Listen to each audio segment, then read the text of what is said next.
In a heartbreaking incident on November 29, 2009, Karen Kahler and her daughters Emily and Lauren fell victim to the violent actions of her estranged husband Craig in Burlingame, Kansas. The tragedy unfolded after Karen sought a divorce due to Craig's controlling behavior. As we delve into the layers of this haunting narrative, the questions linger. What led to that harrowing day? What secrets lay buried within the walls of the Kahler home? And perhaps most hauntingly, what lies ahead for Sean as he carries the weight of an unthinkable past? Kansas passed a law in 1995 that said a person who planned to commit a crime could not say that he or she did it because of a mental problem that made it impossible for them to tell right from wrong. People passed this law because almost every criminal, when put on trial, tried to avoid punishment by saying he had a mental disorder and was not aware of the effects of his actions. Burlingame, located in Osage County, Kansas, is a small and historic city with a rich tapestry of stories woven into its past. Nestled amid the picturesque landscapes of the Kansas prairie, Burlingame exudes a sense of charm and community. Established in the mid-19th century, the city has retained its historic character, evident in the well-preserved architecture that lines its streets. Visitors can explore vintage storefronts and period homes, offering a glimpse into Burlingame's bygone eras. The city's friendly atmosphere and close-knit community make it a welcoming place for residents and visitors alike. Burlingame's local events and festivals often reflect the community spirit, fostering a sense of unity among its diverse population. Nature enthusiasts will appreciate the outdoor offerings surrounding Burlingame. The region boasts scenic landscapes, parks, and recreational areas, providing opportunities for hiking, picnicking, and enjoying the beauty of the great outdoors. Burlingame, with its small-town charm and historical roots, stands as a testament to the enduring spirit of communities that have shaped the heartland of America. When asked about the horrible things he did, the head of the once happy and big Kahler family said he was crazy as an excuse. However, he was found to be fine. Psychologists think that he did what he did because he was angry, jealous, and wanted to get back at his ex-wife for leaving him and his girls for helping their mother. Criminals around the world often do these kinds of things out of jealousy and a sick need for payback. According to the numbers, these reasons are behind 1 in 8 crimes. Someone who is constantly afraid, suspicious, and wants to control their partner can become a wild animal that hurts even his own children. James Craig Kahler was born in Weatherford, Texas, in 1963. Karen, who would become his wife, was born in the same city in 1965. In the early 1980s, they met while they were both students in Texas. Craig was graduating from engineering school and Karen was a first-year student in the arts. Right away, they found things they had in common and soon they were dating. They looked great together because they were young and in love. Craig was an excellent student who was known for working hard and being good at engineering. After graduating in the late 1980s, they had a small wedding with only close family and friends. They have 2 children, Emily and Lauren. They had a nice house in Weatherford and were pretty well off for the area.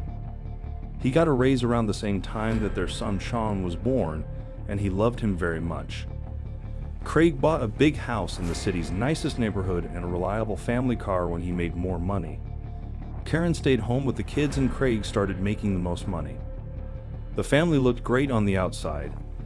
Emily and Lauren were good at sports and music and often competed in singing events and sang at local competitions. Emily did really well in school and got into a well-known pharmacy school. Lauren was a great student and wanted to go to an academy to become a musician. The boy Sean was friendly, open, and curious. He liked math and wanted to be an archaeologist. The 3 of them were very close to him. Craig took care of his family and Karen kept the house nice, raised the kids, and baked tasty treats. They worked to make their neighborhood better by being involved in the community. To her younger sister Linda in 2007, Karen told her that she was about to have a mental breakdown. Craig wanted a full breakdown of all spending, not just big items but also small things like food and rent. Karen gave him receipts from stores and bank transactions and told him every day where she was while he was at work. Craig made sure that everyone in the family stuck to a strict routine. For him to come home from work, his wife and kids had to be there. They had set times to go to bed, wake up, and eat. Even when they were intimate, it was planned. Craig's need to be in charge grew stronger over time.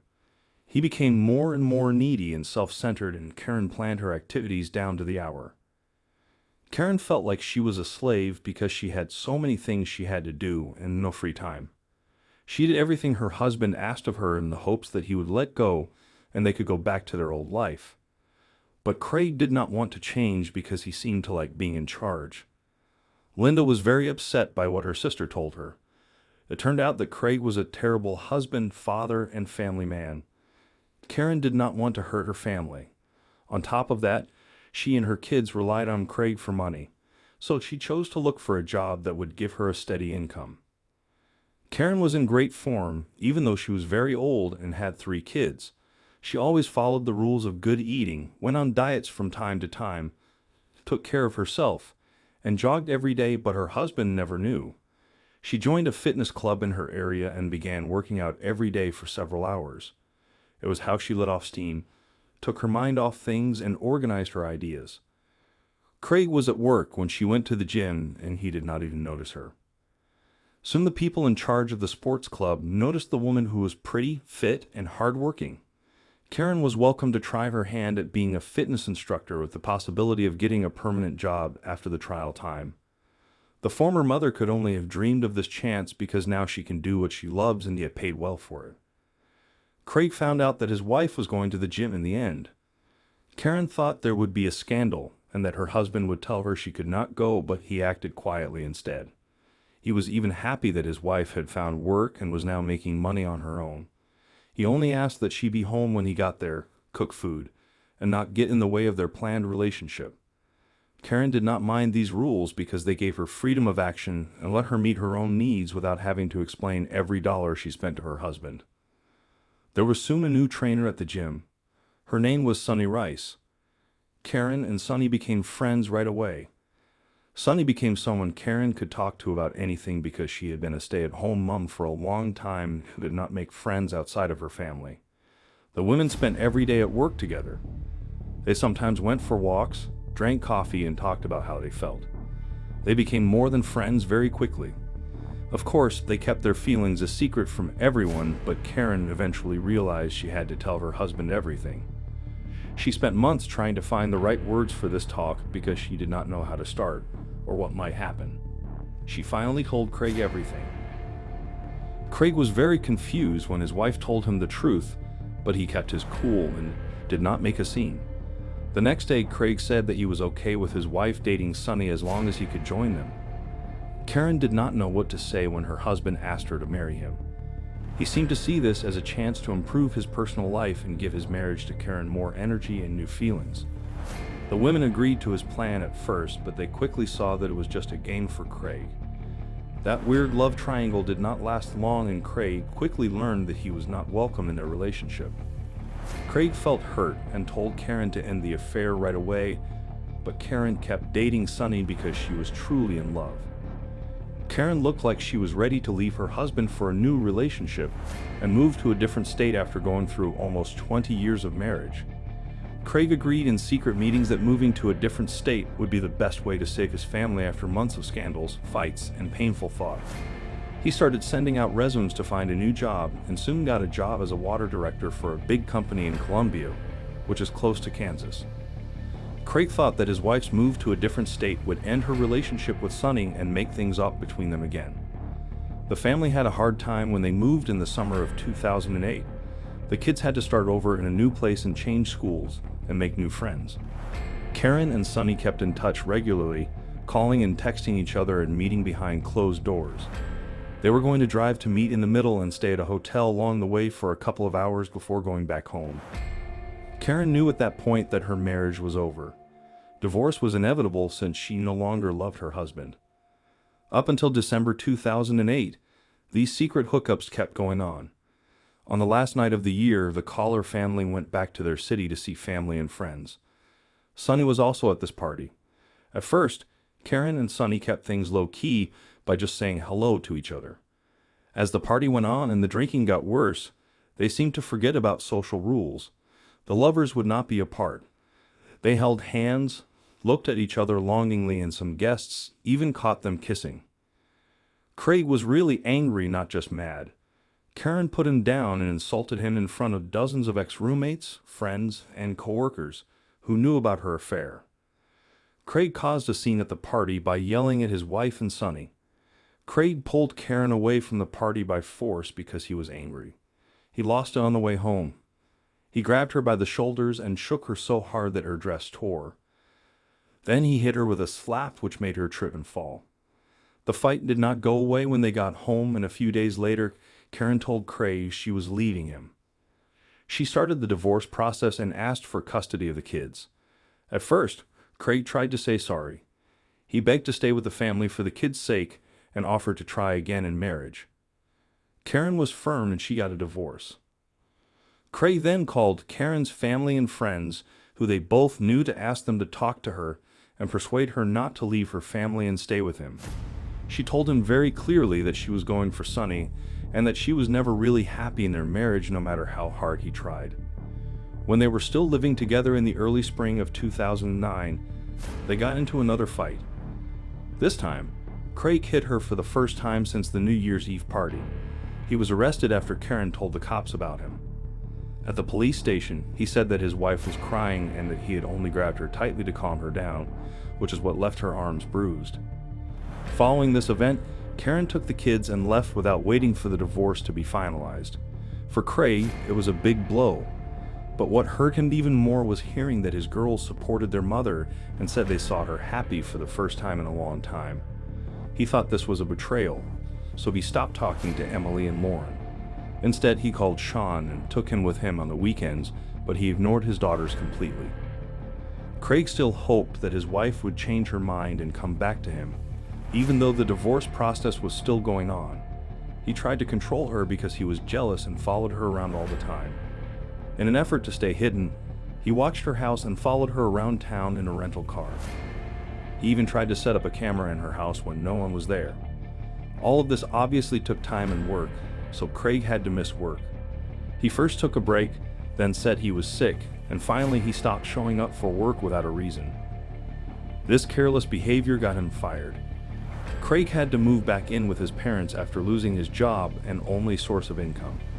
He could not afford to buy his own place alone. With all the extra time he had, he stalked his ex-wife all day, which made her go to court to stop him from approaching her. What a terrible Thanksgiving.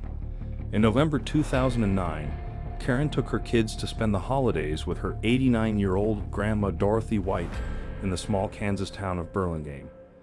Early in the evening of November 29th, someone called the Burlingame Police Department to report a strange van and gunshots. Dorothy's neighbors said they saw a guy get out of a small truck, walk up to the old woman's house, and go inside.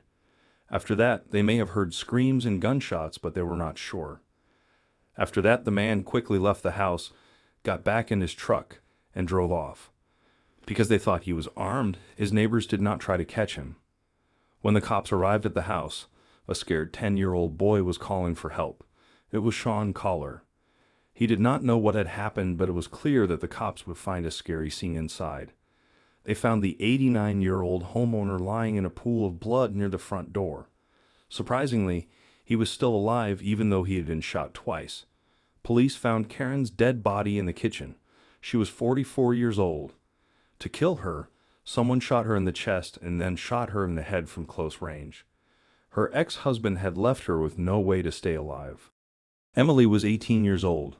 Her body was lying between a wall and a couch.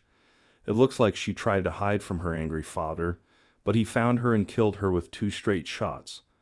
Lawrence was lying in a pool of blood in a bedroom on the 2nd floor.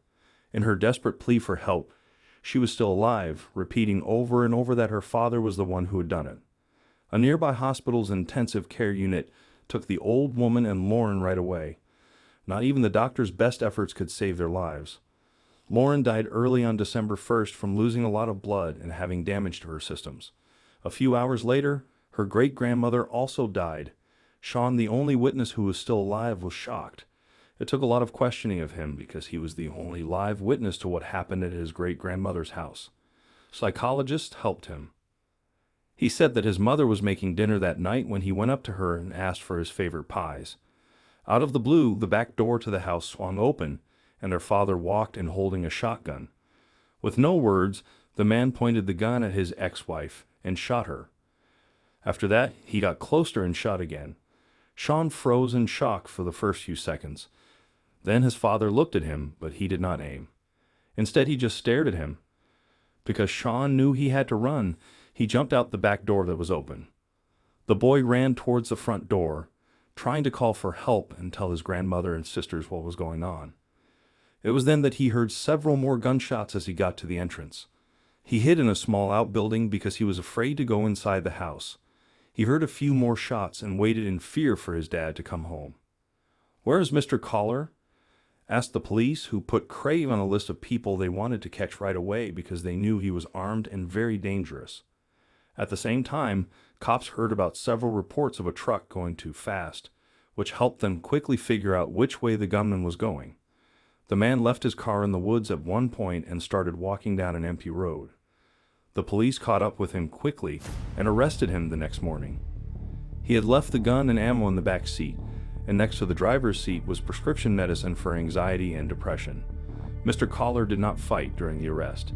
He did not seem to care any longer. He honestly told them he had a gun and a hunting knife with him, but did not plan to use them. He looked confused and even scared.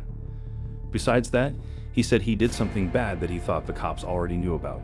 When he was first taken to the police station, Craig told the investigating officer everything that was going through his mind.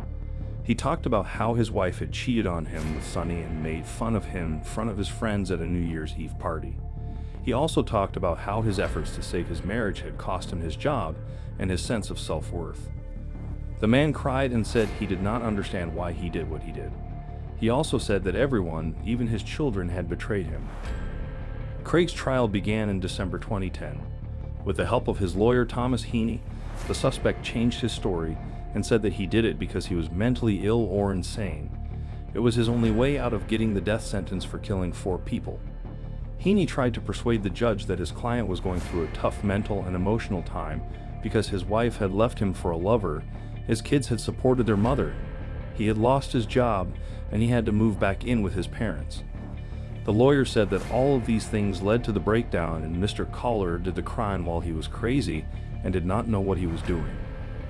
When he went to Dorothy White's house, he knew that her whole family was there, so he shot each person twice, killing them all. But he purposely spared his son Sean, which let him get away. They found the man guilty of all charges and gave him the death sentence in August 2011. Sean spoke at the last meeting. He was 12 years old at the time. He said he did not want his father to die because he was the only close family member left. Even though Craig and his lawyers made many appeals, the decision stayed the same. As of now, Mr. Kahler is still in jail and trying to get the case looked at again and the death sentence thrown out.